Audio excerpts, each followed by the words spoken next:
Viewers, आज हम discuss करेंगे कि आर पैकेज के थ्रू हम बाई प्लॉट एनालिसिस कैसे कर सकते हैं। सबसे पहले हम देखते हैं जी हमें कौन कौन से पैकेजेस रिक्वायर्ड हैं। तो यहाँ पे मेंशन किया गया है पैकेजेस को।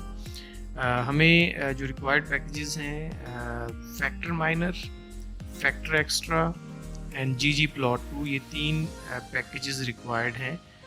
ये factor extra actually G plot 2 का ही सब वर्जन है, तो इसके अंदर ही ये एम्बेडेड है। अगर आप जी प्लॉट 2 इंस्टॉल करते हैं तो उसके बाद फैक्टर एक्स्ट्रा यूज़ कर सकेंगे, अदरवाइज़ आप यूज़ नहीं कर सकेंगे।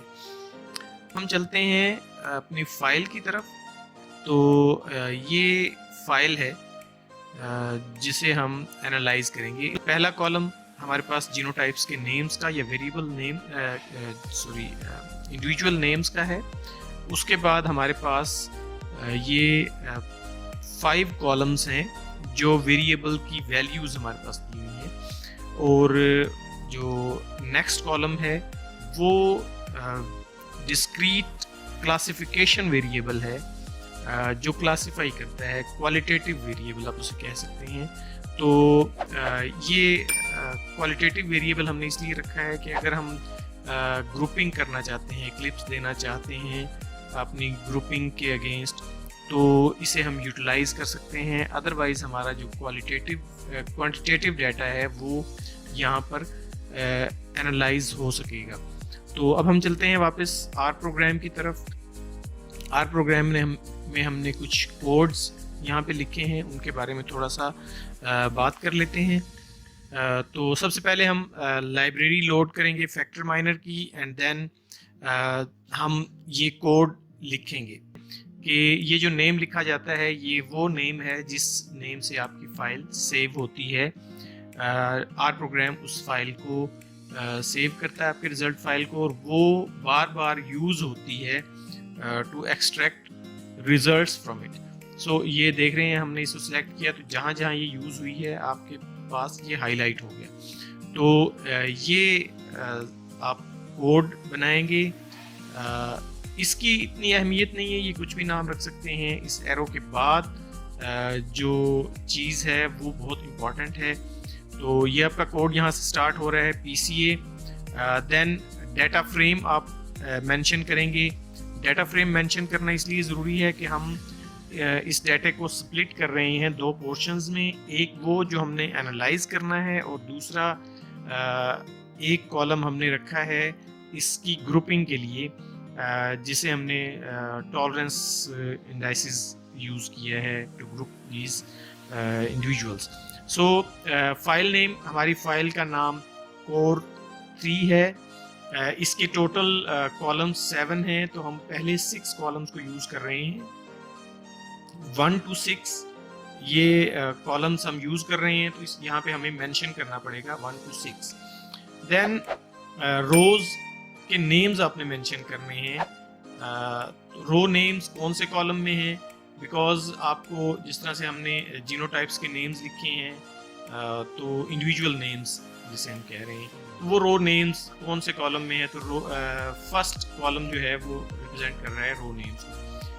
ग्राफ हम फर्स्ट इंस्टांस में नहीं चाहते, बिकॉज हम एंड पे ग्राफ को रिट्रीव करेंगे, तो इसे फॉल्स लिखेंगे।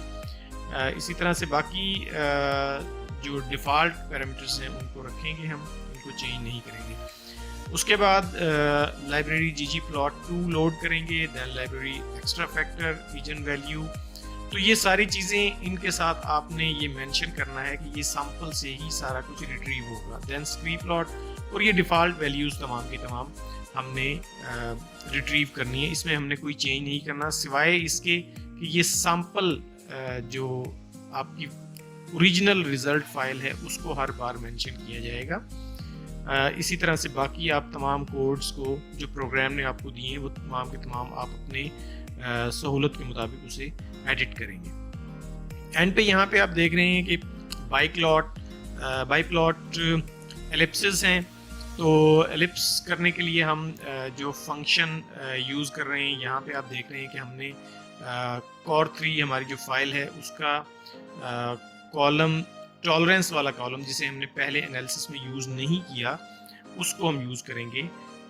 तो उसको यूज़ करते हुए हम अपनी ग्रुपिंग करेंगे कि किस तरह से हमारे ओवरलैपिंग बिहेवियर है, या मिक्स्ड बिहेवियर है, या सेपरेट बिहेवियर है, ग्रुपिंग किस तरह से है। उसके बाद नेक्स्ट जो है वो डाटा सारे रिजल्ट्स की रिट्रीवल और उसको फाइल पे सेव करना। तो सिंक फंक्शन हम पहले भी डिस्कस कर चुके हैं कि फाइल को सेव करने के लिए सिंक फंक्शन यूज़ होता है। सिंक फंक्शन में जितना कुछ आप पहले रिट्रीव कर चुके हैं वो सारा का सारा आप एडिट करेंगे एक फाइल के ऊपर। तो उसके बाद हम डाटा इंपोर्ट करेंगे फ्रॉम एक्सेल। तो एक्सेल फाइल चूँकि हम सेव कर चुके हैं ऑलरेडी, जो आपको दिखाई थी, वहाँ से हम core3 के नाम से फाइल को रिट्रीव करेंगे। ओके जी, ये फाइल हमारी रिट्रीव हो गई है। उसके बाद हमने 1 to 6 कॉलम का ऑप्शन दिया है, तो 7th कॉलम एनालिसिस में यूटिलाइज नहीं होगा, ये सिर्फ हम एलिप्स के लिए यूज़ करेंगे। Okay ji, so back to analysis. तो हम स्टार्ट करते हैं। यहाँ पे हम अपना कर्सर रखेंगे लाइब्रेरी पे, फर्स्ट फंक्शन रन करेंगे, लाइब्रेरी विल लोड। तो इसे रन करते हैं, लाइब्रेरी लोड हो गई है। उसके बाद आपका डाटा एनालिसिस होगा। ओके, डाटा एनालिसिस हो गया है। ये देख रहे हैं आप यहाँ पे आपका डाटा कंप्लीट हो गया एनालिसिस और कोई एरर यहाँ पे मौजूद नहीं है। नेक्स्ट चलते हैं। अब हमें ggplot2 लोड करना है। ggplot2 लोड हो गया है। उसके बाद फैक्टर एक्स्ट्रा ये आप लोड करेंगे एंड देन आप फंक्शन लोड करेंगे ईजन वैल्यूज़ को रिट्रीव करने के लिए।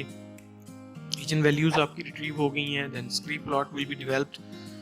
screeplot डेवलप हो गया है। तो अब आप अपना PCA वेरिएबल्स यानी कि वेरिएबल्स के लिए PCA आप डेवलप करेंगे। Okay, after variable PCA individual PCA आपका डेवलप होगा। देन बायप्लॉट। ये सारी चीज़ें आपकी जो डेवलप हुई हैं ये एक PDF फाइल में एंड पे हम सेव करेंगे। जबकि अब जो हम करने जा रहे हैं बायप्लॉट एलिप्सिस, ये हमारे पास यहाँ पे फिगर की फॉर्म में आएगा। तो इसे रन करते हैं। ये हमारे पास ये आप देख रहे हैं, इस राइट बॉटम पे आपके पास एक बायप्लॉट आया है एलिप्स। तो ये डिफरेंट ग्रुपिंग्स इसने की हैं। यानी कि हाई टॉलरेंस वाली उसको एक सर्कल दे दिया है, लो टॉलरेंस वाली को सर्कल दे दिया है, मीडियम वाली को सर्कल दे दिया है, पुअर वाली को एक डिफरेंट सर्कल में किया है। तो इस तरह से उसको एनसर्कल कर दिया है। एनसर्कल करने के बाद अब हमारे पास ऑप्शन ये, इस प्लॉट को हम एक्सपोर्ट कर सकते हैं सेव एज इमेज। तो आर प्लॉट, ये कोई भी नाम आप इसका रख सकते हैं। डिफ़ॉल्ट डायरेक्टरी में ये सेव हो जाएगा। इसके लिए हम ये ggpubr फंक्शन यूज़ करेंगे। gg एक्सपोर्ट फंक्शन यूज़ करते हुए हम इसको सेव करेंगे PDF फाइल। तो इसे रन करते हैं। आपकी पहले लाइब्रेरी लोड होगी और उसके बाद आपका फंक्शन रन होगा। तो अब आपकी प्लॉट ये यहाँ पे ये शो कर रहा है जी, फाइल सेव टू PCA, यानी कि आपकी ये एक फाइल PDF फाइल बन गई है जहाँ पे आपके तमाम प्लॉट्स सेव हो गई हैं। तो उसे रन करते हैं। ये तमाम वैल्यूज़ को आप फंक्शंस को रन करेंगे 1 by 1, तो ये तमाम वैल्यूज़ आपकी रिट्रीव हो जाएंगी। There are too many values, so तमाम की तमाम वैल्यूज़ रिट्रीव हो गई हैं। उसके बाद आपने सिंक फंक्शन यूज़ करते हुए इन तमाम वैल्यूज़ को सेव करना है एक टेक्स्ट फाइल में। तो सिंक फंक्शन यूज़ करेंगे और तमाम वही चीज़ें जो आप पहले रिट्रीव कर चुके हैं अब उनको सेव करना है।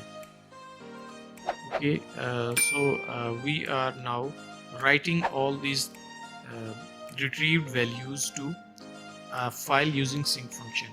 ओके जी, उसके बाद एंड पे हमने इनके एट्रीब्यूट्स के नेम्स वगैरह सारे रिट्रीव कर लिए हैं। तो ये अब हमारा तमाम डाटा सेव हो चुका है। रिजल्ट्स हैं अपने जो हमने टेक्स्ट फाइल में सेव किए हैं, ये ईजन वैल्यू, परसेंटेजेस, उसके बाद ये तमाम जो स्टैटिस्टिकल डाटा है सारे का सारा यहाँ पे रिट्रीव हो गया है। ये ईजन वैल्यूज़, ईजन वेक्टर्स और तमाम की तमाम चीज़ें इसमें रिट्रीव हो गई हैं। ये PCA के जो डाटा फ्रेम है वो सारा का सारा इसने सेव कर लिया है। ओके, उसके बाद हमारे पास जितने भी ग्राफ हमारे बनने हैं, यहाँ मोस्टली 3 ग्राफ्स या 4 ग्राफ्स जो बनते हैं, यानी एक स्क्री प्लॉट है ये, उसके बाद इंडिविजुअल्स का PCA है, देन वेरिएबल्स का PCA है, देन बाई प्लॉट। ये सिंपल बाई प्लॉट हमारे पास आ गया है। अगर आप एलिप्सिस देखना चाहते हैं कि आपका डाटा किसी एक पर्टिकुलर लाइक अगर आप लोकेशन के हिसाब से उनकी ग्रुपिंग करना चाह रहे हैं कि क्या लोकेशन इनको सेपरेट कर पा रही है, यानी ये जिस तरह से हमने किया है कि उसकी टॉलरेंस के हिसाब से उसकी ग्रुपिंग कर रहे हैं कि डिजीज़ टॉलरेंस के हवाले से वो किस तरह से ग्रुप कर रहे हैं, तो उसके लिए हमने जो एक डिफरेंट फंक्शन यूज़ किया एलिप्सिस का, तो वो यहाँ पे ये आर प्लॉट में आप देख सकते हैं। तो ये PCA बाई प्लॉट उसको हमने एक डिफरेंट तरीके से शो कर दिया। तो यहाँ पे जीनोटाइप्स के नेम्स की बजाय उन जीनोटाइप्स को डिफरेंट साइंस अलॉट किए गए हैं। जो हाई टॉलरेंस वाली थी उनको डॉट्स, सर्कुलर डॉट्स यहाँ पे शो किए गए हैं, ट्रायंगुलर डॉट्स लो टॉलरेंस वाली, तो ये डिफरेंट, और उसी के हिसाब से उसके अगेंस्ट एलिप्स डेवलप किए हैं। तो this was all about analysis by R program, biplot analysis। तो उम्मीद है आप लोगों को इससे काफ़ी कुछ समझ आई होगी। अगर आपका कोई क्वेश्चन हो तो आप कमेंट्स सेक्शन में क्वेश्चन कर सकते हैं। हमारे चैनल को सब्सक्राइब कीजिए ताकि आप आने वाली नई वीडियोस बर वक्त देख सकें।